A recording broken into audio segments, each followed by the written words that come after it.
It has been a very busy week for Obama. Our state lawmakers sound off about his State of the Union address and a preview of Governor Henry's final State of the State. Here's Scott Mitchell with today's Your Vote Counts.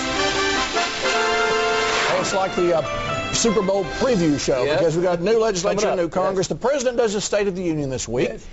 A new word we're hearing a lot from the president, J-O-B-S. Now, about time. Could it come from the fact that his campaign manager, David Plouffe, is back in the White House? Yes, I imagine that has something to do with it, but I don't think anybody's going to get fired over the deal. Maybe they should. Somebody needs to be fired. This White House has had a rough year. There's no doubt about it. George Bush was having a rough year, too, until 9/11. But anyway, go back to jobs for a second. The President of the United States, any president, and that includes Ronald Reagan, the patron saint of the right, had trouble creating jobs as well. But the president, again, talks about reaching across the aisle in bipartisanship.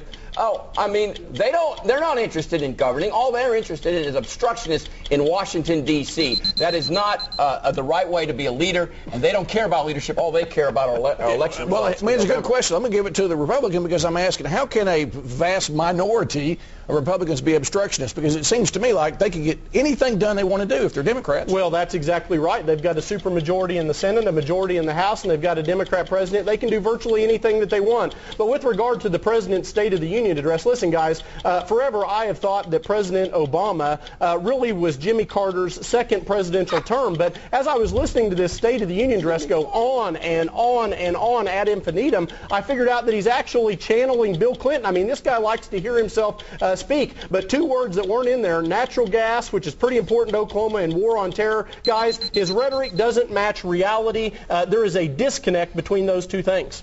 Okay, let's switch to Oklahoma, where there is a divided government. You have a Democrat governor and a Republican legislature. His State of the State, guess it'll be his last one. Governor Henry's last State of the State. Coming up Monday, new legislature, talk about could be a change. There's a big fight going on in the state Senate, which we're just not hearing much about.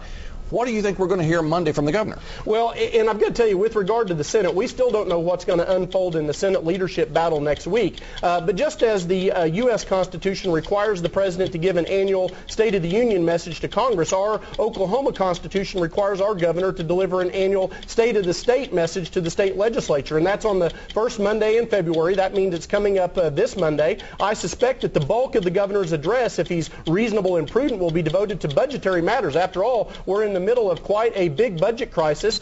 Beyond that, though, Richard, I've got to tell you, he's checked out on policy issues for the most part because he's term limited. I just hope that budget that he presents us is actually a workable document that we can hit the ground running with on Monday. What do you think? Well, what I think is that these guys aren't really going to, those on the right, the Republican side of the both halls, is they don't care what the governor's going to say. They're going to do whatever they darn well please. They got 61 members on the House side, and they've got a majority on the Senate side.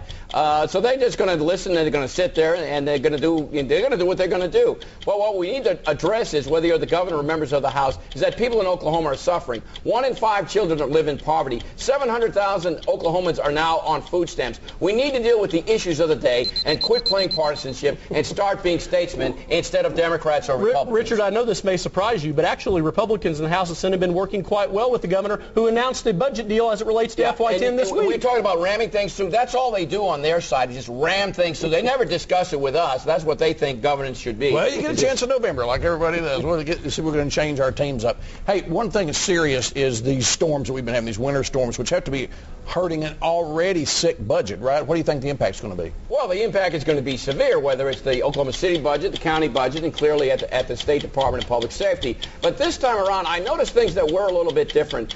School closings and function closings started a lot earlier than they did during the Christmas break. There were a lot fewer people out on the roads, which was really a safe thing to do. I am a little disappointed, though, Randy, that some of the crews out, I didn't see as many. The snow routes, especially in South Oklahoma City, weren't as well maintained as I'd hoped they would be. I think this is a work in progress, but they closed things early enough so less people were out on the road. Yeah, and Bin Laden today came out and said global warming is real. I mean, at this rate, that's typical of Bin Laden. At this rate, we'll have 4th of July ceremonies and graduation the same day. But how is it going to affect our budget? Yeah, and everybody can tell that global warming is occurring outside right now. Listen, it inevitably will have some impact on our state budget. There's no doubt about that. Obviously, the governor has declared a state of emergency, which has cleared the way for some federal funds. So a good portion of the expenses will be underwritten by the federal government. A good chunk will be underwritten by state government and some by county and local governments. Listen, I'm just thankful that the extent of the property damage for both of the last two storms, the one right before Christmas and this one, haven't been as much as they were in the ice storm that occurred in December of 2007. But listen, public safety is a priority, protected area of the budget. We're going to do what's necessary to keep people safe and the streets clean. Okay, we're under a minute now.